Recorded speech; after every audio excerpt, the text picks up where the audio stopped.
Study IQ IAS, अब तैयारी हुई अफोर्डेबल।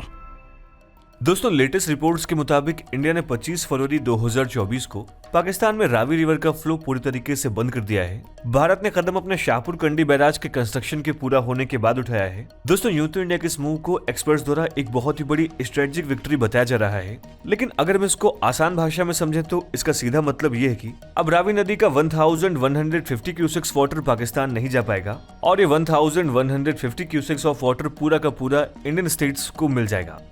हो सकता है कि यहाँ पर अब आप ये सोच रहे होंगे कि यदि ये सब इतना आसान था तो भारत ने अब तक क्यों नहीं किया। दोस्तों, भारत इसलिए पहले नहीं कर पाया क्योंकि प्रोजेक्ट पिछले 3 दशकों से यूं ही मझधार में अटका हुआ था।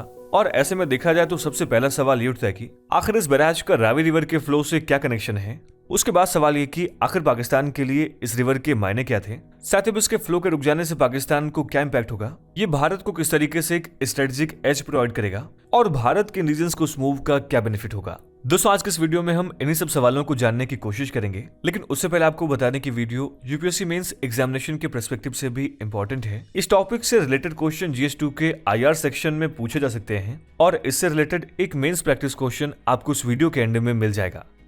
स्वागत है आप सभी का स्टडी IQ में। अनुराग पांडे नाम है हमारा और ऐसे तमाम लेटेस्ट वीडियोस के अपडेट के लिए आप मेरे सोशल मीडिया हैंडल से जुड़ सकते हैं या वीडियो के कमेंट बॉक्स में दिए गए लिंक पर क्लिक करके भी आप वीडियोस को एंजॉय कर सकते हैं। दोस्तों, आज इस पूरे मुद्दे और इसकी स्ट्रेटेजिक सिग्निफिकेंस को समझने से पहले हमारे लिए इस रीजन के वाटर डिस्प्यूट्स पर एक नजर डालना बेहद जरूरी है। दोस्तों, साउथ एशिया दुनिया का सबसे हैवीली पॉपुलेटेड रीजन है और यहाँ के लगभग 1.3 बिलियन पीपल अपनी वाटर नीड्स के लिए यहाँ मौजूद रिवर्स पर ही डिपेंडेंट हैं। ये रिवर बेसिन्स यहाँ पर कई करोड़ों लोगों को फीड करने के साथ ही साथ इस रीजन की सिंगल लार्जेस्ट इकोनॉमिक रिसोर्स भी हैं।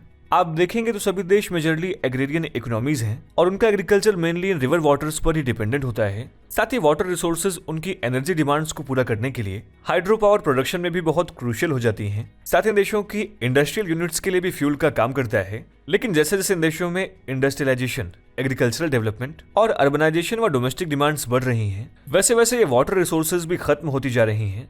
दोस्तों, वीडियो को कंटिन्यू करें उससे पहले आप सभी के लिए एक इंपॉर्टेंट अपडेट है। दोस्तों, प्रीलिम्स को यूपीएससी की परीक्षा का आयरन गेट माना जाता है। इस एग्जाम का सिलेक्शन रेट 1% से भी कम है। इसी मुश्किल को समझते हुए स्टडी IQ आपके लिए लाया है SIP प्लस यानी success in prelims plus programme, जिसके अंतर्गत मात्र 90 दिनों में आप प्रीलिम्स के आयरन गेट को क्रॉस करने में सक्षम हो जाएंगे, क्योंकि इस प्रोग्राम में आपको भारत की सबसे बेहतरीन फैकल्टीज से 200 प्लस आवर्स की लाइव रिवीजन क्लासेस मिलेंगी और इन लेक्चर्स के बाद आपको रिवीजन बुकलेट्स भी मिलेंगी, जिससे आप स्टैटिक और करंट कंटेंट को रिवाइज कर पाएंगे। साथ ही इसमें CSAT की वर्कशॉप्स, यूपीएससी सिमुलेटर टेस्ट और ऑल इंडिया ओपन टेस्ट भी शामिल हैं। साथ ही कोर्स में सभी NCERTs और स्टैंडर्ड टेक्स्ट बुक्स को भी कवर किया जाएगा। दोस्तों, अगर अभी आप इस कोर्स को ज्वाइन करते हैं and an live coupon code का इस्तेमाल करते हैं तो 11,499 तक के प्राइस वाले इस कोर्स को मात्र 5,999 के सुपर डिस्काउंटेड प्राइस में अवेल कर सकते हैं। इस कोर्स से रिलेटेड सभी इंपॉर्टेंट लिंक्स आपको पिन कमेंट और डिस्क्रिप्शन बॉक्स में मिल जाएंगे। तो आइए वीडियो को कंटिन्यू करते हैं।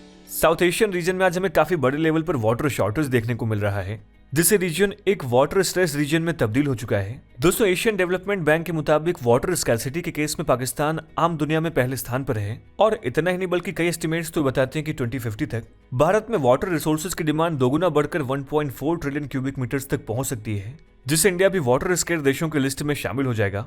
आप देखेंगे तो हिमालयन रीजन में बढ़ रहे क्लाइमेट चेंजेस भी इस रीजन में वाटर को लेकर इनसिक्योरिटी को बढ़ा रहे हैं और कुछ रिपोर्ट्स तो ये तक दावा करती हैं कि आने वाले 3 दशकों में जब इस रीजन के सभी ग्लेशियर्स मेल्ट हो जाएंगे, तब हिमालयन रिवर्स यानी कि इंडस, गंगा और ब्रह्मपुत्र साल के 12 महीने नहीं बल्कि कुछ ही सीजन्स में देखने को मिला करेंगी। साथ इन सब के अलावा इन देशों में वाटर रिसोर्सेज का मिसमैनेजमेंट और स्टोरेज कैपेसिटीज की कमी भी इस प्रॉब्लम को और ज्यादा बढ़ा रही है।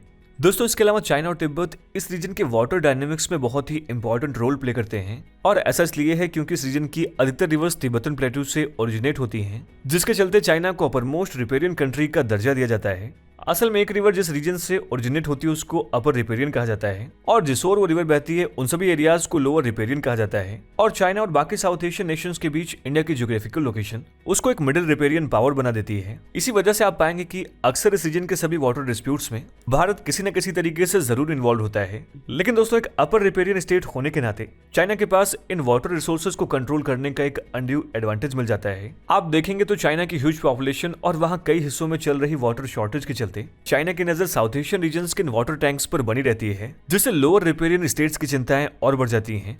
दोस्तों एग्जाम्पल हमें बताता है कि कैसे सभी फैक्टर्स इस रीजन में बढ़ रही वाटर स्कैर्सिटी और उससे जन्मी इनसिक्योरिटीज को हाईलाइट कर रहे हैं। ऊपर से यहाँ reverse man made national boundaries की परवाह न करते हुए एक देश से दूसरे देश या फिर एक प्रोविंस से दूसरे प्रोविंस में बहती रहती हैं और इन रिवर्स के इसी ट्रांस बाउंड्री नेचर की वजह से ये इस रीजन में वाटर डिस्प्यूट्स का मेन कारण बन जाती हैं। और ऐसा इसलिए है क्योंकि हर एक देश अपनी टेरिटरी से होकर गुजरने वाले रिवर्स को अधिक से अधिक यूटिलाइज करना चाहता है। दोस्तों इन सब के अलावा डिस्प्यूट्स का सबसे बड़ा कारण हमें सब कॉन्टिनेंट की कॉलोनियल हिस्ट्री में देखने को मिलता है। आप देखेंगे तो इस रीजन का partition in transboundary river systems के मुताबिक नहीं बल्कि रिलीजियस डिविजन्स के आधार पर हुआ था, जिससे आज रिवर्स इन नेशंस के बीच अनबैलेंस्ड तरीके से बंटी हुई हैं और इन देशों के बीच मौजूद सोशियो पॉलिटिकल टेंशंस और lack of trust and cooperation in disputes के रेजोल्यूशन को और भी ज्यादा मुश्किल बना देती हैं।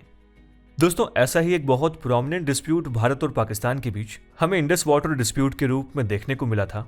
जैसा कि हम जानते हैं कि पंजाब इंडस रिवर सिस्टम की 5 मेन ट्रिब्यूटरीज यानी कि सतलुज, ब्यास, रावी, चिनाब और झेलम पंजाब से फ्लो होती है। लेकिन पंजाब के पार्टीशन ने भारत और पाकिस्तान के बीच एक ऐसा बॉर्डर ड्रॉ किया जिससे इंडस रिवर सिस्टम पूरी तरीके से डिसरप्ट हो गया। फिर सिस्टम की बागडोर इंडिया के हाथों में आ गई, यानी कि इंडिया एक अपर रिपेरियन स्टेट और पाकिस्तान एक लोअर रिपेरियन स्टेट बन गया। लेकिन आपको बता दें कि पाकिस्तान का 90% फूड और उनकी 65% एम्प्लॉयमेंट एग्रीकल्चर और एनिमल हस्बेंड्री पर डिपेंड करती है, जो सीधे तौर पर इंडस रिवर वाटर पर निर्भर है और इसीलिए इंडस रिवर सिस्टम पाकिस्तान की लाइवलीहुड का सवाल बना रहा। लेकिन भारत को भी अपनी डेवलपमेंट नीड्स और इकोनॉमिक ग्रोथ के लिए इन रिवर्स की जरूरत थी, यानी कि कुल मिलाकर के दोनों ही देश इन वाटर्स पर अपना इन्फ्लुएंस एक्सर्ट करना चाहते थे और देखते देखते इश्यू दोनों के बीच एक हॉस्टाइल डिस्प्यूट में तब्दील हो गया। हालांकि 1960 में वर्ल्ड बैंक की मदद से दोनों देशों के बीच इंडस रिवर्स को आपस में बांटने का एक समझौता हुआ, जिसको इंडस वाटर ट्रीटी के नाम से जाना गया। दोस्तों संधि पर 1960 में पूर्व प्रधानमंत्री जवाहरलाल नेहरू और तत्कालीन पाकिस्तान राष्ट्रपति अयूब खान द्वारा हस्ताक्षर किए गए थे, जिसमें विश्व बैंक भी हस्ताक्षर करता था। देखा जाए तो इसके अंतर्गत इंडस रिवर सिस्टम की ईस्टर्न रिवर्स यानी कि रावी, सतलुज और ब्यास इंडिया के हिस्से में आई और वेस्टर्न रिवर्स यानी कि चिनाब और झेलम पाकिस्तान के पास चली गई। हालांकि इसमें कुछ स्पेसिफिक पर्पसेस के लिए दोनों देशों को एक दूसरे के रिवर वाटर्स को यूज करने के लिए लिमिटेड राइट्स भी दिए गए, लेकिन इसका यह मतलब बिल्कुल भी नहीं था कि एक देश में यूज दूसरे देश में उस नेचुरल फ्लो के साथ छेड़छाड़ करे। हालांकि इस ट्रीटी के बाद दोनों देश कभी इस वाटर वॉर में एंगेज नहीं हुए, लेकिन 1999 में दोनों देशों के बीच टेंशंस बहुत ज्यादा बढ़ गई थी जब इंडिया ने चिनाब रिवर के ऊपर बगलिहार डैम का कंस्ट्रक्शन शुरू किया। दोस्तों यहाँ पर पहला इशू यह था कि रिवर पाकिस्तान के हिस्से में थी और दूसरा पाकिस्तान इस डैम के डिजाइन के बिल्कुल खिलाफ था, जिसके बाद इस मुद्दे को एक बार फिर से वर्ल्ड बैंक के पास ले जाया गया। लेकिन साल 2006 में पाकिस्तान की अपील को रिजेक्ट कर दिया गया। दोस्तों आप देखेंगे तो इंडस वाटर ट्रीटी को आज 60 साल से भी इन दोनों देशों के वाटर डिस्प्यूट में कोई खास सुधार देखने को नहीं मिला है। और तो और साल 2016 के बाद से ट्रीटी कश्मीर मुद्दे को लेकर दोनों देशों के पॉलिटिकल डिस्प्यूट्स में फंसकर रह गई है। साथ ही इंडस रिवर सिस्टम की अपस्ट्रीम का कंट्रोल चाइना के पास भी है और तो और चाइना आज पीओके यानी कि पाकिस्तान ऑक्युपाइड कश्मीर में डैम फंडिंग के कई प्रोजेक्ट्स में भी इन्वॉल्व है, जिससे इंडिया और पाकिस्तान के बीच इंडस वाटर के शेयरिंग इश्यूज और भी ज्यादा कॉम्प्लिकेटेड हो जाते हैं। दोस्तों अभी हमने इस पूरे मुद्दे के बैकग्राउंड को समझने की कोशिश की, लेकिन अगर हम इस मुद्दे पर वापस आए तो हमें पता चलता है कि भारत ने पाकिस्तान के लिए रावी का फ्लो पूरी तरीके से रोक दिया है। दोस्तों रावी नदी सिंधु नदी की 5 सहायक नदियों में से एक है, जो नॉर्थ वेस्टर्न इंडिया और नॉर्थ ईस्टर्न पाकिस्तान में बहती है। भारत के हिमाचल प्रदेश राज्य के अंदर हिमालय से निकल करके ये वेस्ट नॉर्थ वेस्ट डायरेक्शन में बहती है और चंबा से गुजरते हुए फिर जम्मू और कश्मीर की सीमा पर साउथ वेस्ट की ओर मुड़ जाती है। ये जम्मू एंड कश्मीर की बाउंड्री के अलॉन्ग 50 मील तक अपना मार्ग जारी रखने के बाद पाकिस्तान के पंजाब प्रोविंस में एंटर करती है। देखा जाए तो अपनी यात्रा के दौरान ये लाहौर से होकर गुजरती है और कमालिया के पास वेस्ट की ओर मुड़ जाती है और लगभग 450 मील की दूरी तय करने के बाद ये एंड में अहमदपुर सियाल के साउथ में चिनाब नदी में मिल जाती है।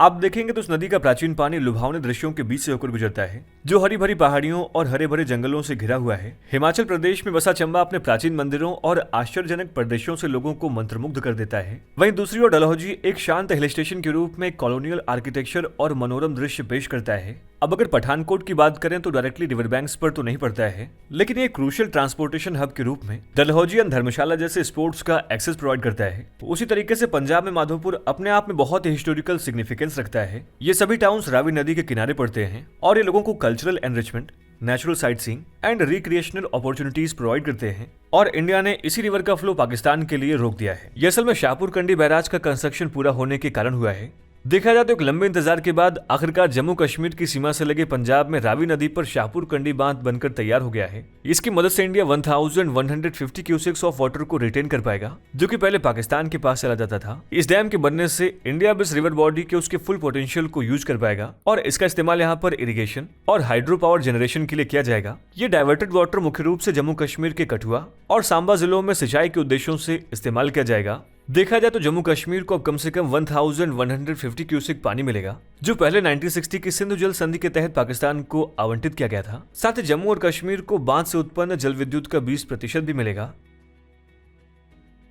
ये बात जम्मू कश्मीर के साथ साथ पंजाब के लोगों के लिए भी फायदेमंद है। प्रोजेक्ट के एक प्रवक्ता के मुताबिक इससे सांबा और कठुआ जिलों में जम्मू पठानकोट राष्ट्रीय राजमार्ग के किनारे कंडी क्षेत्रों में 32,000 हेक्टेयर कृषि भूमि की सिंचाई होगी। जैसा कि एक अधिकारी ने द प्रिंट को बताया कि शाहपुर कंडी बांध के चालू होने से हम पाकिस्तान का पानी गिराए बिना रंजीत सागर बांध को उसकी पूरी क्षमता से संचालित करने में सक्षम होंगे। शाहपुर कंडी के डाउनस्ट्रीम में पानी की नियंत्रित रिहाई होगी, जिससे माधोपुर बैराज में पानी का बेहतर इस्तेमाल हो सकेगा। देखा जाए तो शाहपुर कंडी बांध लंबे टाइम से अटका हुआ था। इस बांध को बनाने का विचार पंजाब और जम्मू कश्मीर के मुख्यमंत्री प्रकाश सिंह बादल और शेख अब्दुल्ला के बीच 1979 में हुए समझौते के द्वारा शुरू किया गया था।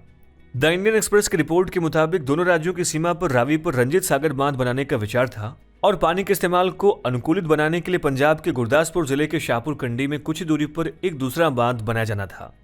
दोस्तों 1995 में India former prime minister PV Narasimha Rao ने शाहपुर कंडी बैराज प्रोजेक्ट की नींव रखी, लेकिन जम्मू कश्मीर और पंजाब के बीच विवादों के चलते इस प्रोजेक्ट को निलंबित कर दिया गया और ये ठंडे बस्ते में चला गया। फिर साल 2018 में केंद्र ने इस मैटर को एक राष्ट्रीय परियोजना कहते हुए इसमें इंटरफेयर किया और पंजाब और जम्मू कश्मीर की सरकारों ने एक समझौते पर हस्ताक्षर किए, जिसके तहत यह कहा गया कि शाहपुर कंडी बांध 3 साल में बनकर पूरा हो जाएगा। आप देखेंगे तो इसी के बाद इस प्रोजेक्ट का काम बहुत तेजी से आगे बढ़ा, लेकिन आखिरकार कई सालों से रेजिस्टेंस एंड चैलेंजेस के बाद अब फाइनली इसका काम पूरा हो गया है। आज इस बांध की ऊंचाई 55.5 मीटर है और एनडीटीवी की एक रिपोर्ट के मुताबिक ये मल्टीपर्पज रिवर वैली प्रोजेक्ट का हिस्सा है, जिसमें 206 मेगावाट की कुल स्थापित क्षमता वाली 2 विद्युत परियोजनाएं भी शामिल हैं और इन दोनों जल विद्युत संयंत्रों के 2025 तक पूरा होने की उम्मीद है।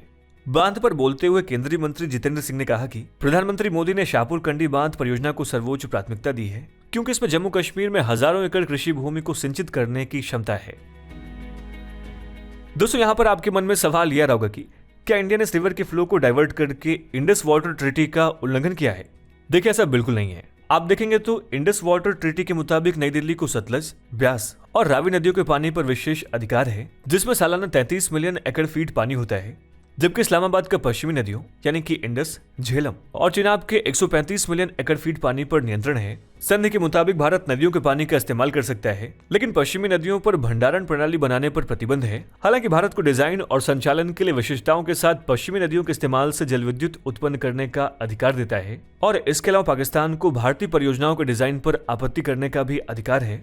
हालांकि संधि पर हस्ताक्षर करने के बाद से भारत की सबसे बड़ी शिकायतों में से एक शिकायत ये रहेगी जो उसे पश्चिमी नदियों यानी कि रावी, सतलज और ब्यास पर भंडारण प्रणाली की अनुमति नहीं देता है। आप देखेंगे तो इंडस वाटर ट्रीटी के मुताबिक ऐसी प्रणालियां असाधारण परिस्थितियों में बनाई जा सकती हैं, लेकिन भारत की शिकायत है कि ऐसे किसी भी प्रयास को पाकिस्तान द्वारा अवरुद्ध किया जाता है। दिलचस्प बात यह कि पिछले साल जनवरी में भारत ने सिंधु जल संधि में संशोधन के लिए पाकिस्तान को नोटिस जारी किया था। देखा जाए तो एनडीटीवी के सूत्रों ने बताया कि नोटिस सिंधु जल के संबंधित आयुक्तों के माध्यम से भेजा गया था, क्योंकि इस्लामाबाद में नई दिल्ली के प्रयासों के बावजूद पिछले 5 वर्षों में भारत की किशनगंगा और रतले हाइड्रो इलेक्ट्रिक परियोजनाओं के मुद्दे पर चर्चा करने और हल करने से इनकार कर दिया था। दोस्तों साल 2016 में पीएम मोदी ने एक पब्लिक रैली के दौरान ये प्रॉमिस किया था कि वो सतलुज, ब्यास एंड रावी रिवर्स की वाटर रिसोर्सेज को इंडियन फार्मर्स के लिए पूरी तरीके से ऑप्टिमाइज करेंगे। साथ ही उन्होंने इस बात पर स्ट्रेस किया है कि इन वाटर्स की राइटफुल ओनरशिप भारतीय किसानों को बिलोंग करती है और इन क्रूशियल रिसोर्सेज के लॉस को जल्द से जल्द रोक दिया जाएगा। दोस्तों इसी चीज को सुनिश्चित करने के लिए कि इन रिवर्स का सारा वाटर पंजाब और जम्मू एंड कश्मीर तक पहुंचे, सरकार द्वारा टास्क फोर्स सेट की गई, जिसके बाद इंडिया ने इस डायरेक्शन में बहुत से वाटर मैनेजमेंट प्रोजेक्ट्स स्टार्ट किए, जिसमें सतलुज पर भाखड़ा डैम जैसी स्टोरेज फैसिलिटीज डेवलप करना, ब्यास पर पोंग और पंडोह बांध का निर्माण करना, रावी पर थेन या फिर रंजीत सागर का डेवलपमेंट शामिल था। इसके अलावा ब्यास सतलज लिंक और इंदिरा गांधी नहर परियोजनाओं जैसी अतिरिक्त परियोजनाओं ने भारत को ईस्टर्न रिवर से अपना लगभग 95% ऑफ वाटर यूटिलाइज करने का स्कोप प्रोवाइड किया। लेकिन इन सब के बावजूद भी रावी रिवर का अप्रोक्सीमेटली 2 मिलियन एकड़ फीट ऑफ वाटर पाकिस्तान में माधोपुर के बीच अनयूटिलाइज्ड फ्लो होता रहा। लेकिन इतने सालों के लंबे इंतजार के बाद शाहपुर कंडी बैराज के पूरा होने के साथ अब भारत इन वाटर रिसोर्सेज के फुल पोटेंशियल को जम्मू एंड कश्मीर एंड पंजाब की एग्रीकल्चर एंड इकोनॉमिक ग्रोथ को हार्नेस करने के लिए तैयार है। दोस्तों शुरुआत में हमने देखा था कि साउथ एशिया दिन ब दिन कितना वाटर स्केर्स रीजन बनता जा रहा है। अब से कुछ ही टाइम पहले हमने एक वीडियो में डिस्कस किया था कि कैसे पंजाब का एग्रीकल्चर सेक्टर ग्राउंड वाटर की एक्यूट शॉर्टेज से जूझ रहा है। ऐसे में इन सभी फैक्टर्स को मद्देनजर रखते हुए भारत का स्टेप इस रीजन की सस्टेनेबिलिटी और ग्रोथ के लिए एक स्ट्रेटेजिक मूव है। दोस्तों आपकी इस पर राय क्या है, हमें इस वीडियो के कमेंट सेक्शन में जरूर लिखें। और ये आज का हमारा मेंस प्रैक्टिस क्वेश्चन, आप इसका भी जवाब हमें इस वीडियो के कमेंट सेक्शन में दे सकते हैं।